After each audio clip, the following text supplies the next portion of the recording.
Today we're going to be unboxing the new iPad M4 Pro. We've got two boxes here. As you'll see, I've got my other iPad, my previous iPad that I'll be using to compare with, and you'll see that this is a great cardboard box for those of you that love shots of cardboard. And you'll see here that it has this nice little tab system inside so that in case you eat a lot of Cheetos and your fingers are too fat to squeeze down insides of it, those little tabs will help you pull it up and pull it out of the box. So we'll do that right here. Pull out the new iPad from the box. And you'll see here that the iPad is shown on the exterior of the box.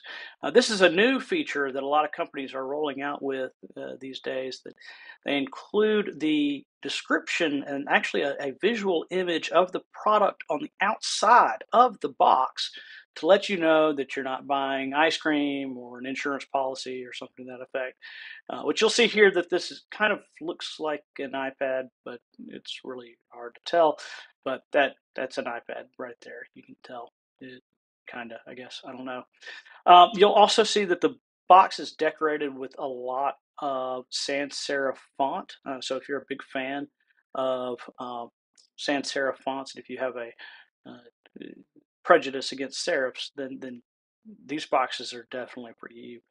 Now we'll go ahead and open this up so that you can see it.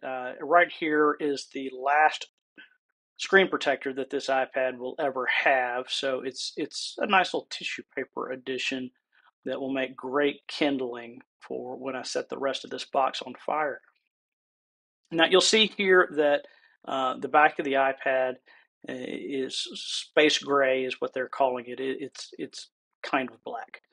You'll also see that the iPad compared to my other iPad, which I need to get out of this case here. There, 1 second. There it goes. It's significantly smaller. I decided to downgrade because the existing iPad is pretty large. It's really good if you need to like throw some papers in there and into the case, but it's otherwise pretty unwieldy. You'll see. I don't know if you can see from this, but the bevels are about the same, so you wind up with significantly less screen space. But it's a lot easier to write on. You're not having to lug around a massive iPad like the other one, that the 13-inch that I previously had. Excuse me, the 12.9. Got to be specific. I also engraved mine, put my initials on the back of it. I liked that. There's also one fewer camera on the back. You'll see in the old iPad there were 3 cameras. This only has 2, which is in recognition that if you are taking pictures with your iPad, you're an idiot, and therefore you do not need as many cameras as you thought you did. You'll also notice that one of the great things that they've included with the iPad is an actual charging cable because, shockingly enough, you do need to charge these periodically. The batteries do not last forever. And so they include this instead of marking it up $80 for what would otherwise be a $5 part. They've included these in there, which is really nice to have, considering how the batteries need to be charged. Another thing that they've rolled out is these braided fabric cables, which are really nice. They give kind of a premium feel. It's something that Apple has been doing over the last few years that is really beneficial. But you'll also note that if you'll remember, like 10 years ago, the braided cables were typically the cheap cables, but now they're premium, and it's a nice thing to know that I should have just kept my cables from years ago. The fabric was what made them nice. I didn't know that. So anyway, we'll move on to the next box. The next box here that we have is great because they separately boxed the Magic Keyboard, and you'll notice that this is a trifold opening, which is really nice because if your fingers were even too fat to pick out the other one, this opens up completely, just allow you to pull it straight out. And so you'll see here that this same situation as previously.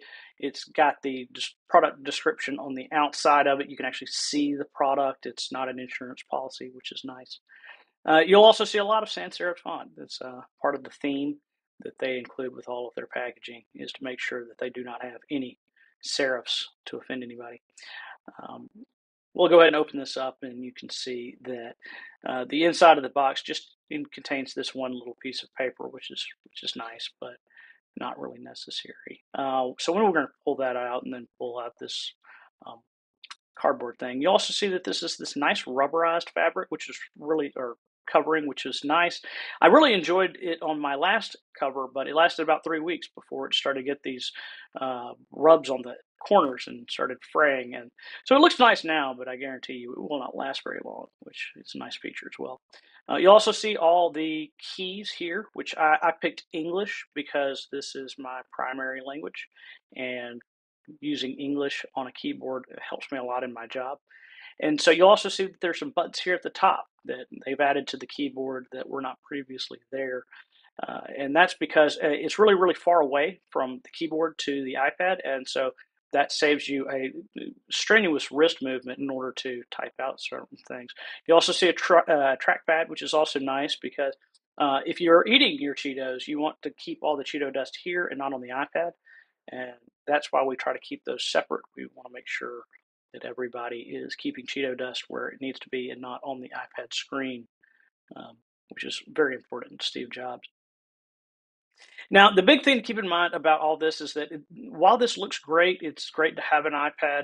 Um, the real benefit of this product is the fact that we really don't know what it does. It's not a laptop replacement. It's just kind of a separate device that we use that idiots like me will end up buying just to make sure that we have a complete tech stack. But it's a fantastic device for convincing yourself that you're being productive on the go. And so it's great to have around just to fulfill that mental health space. And so you'll see it's significantly smaller than an iPad or a laptop. It's very convenient, allows you to do a bunch of things.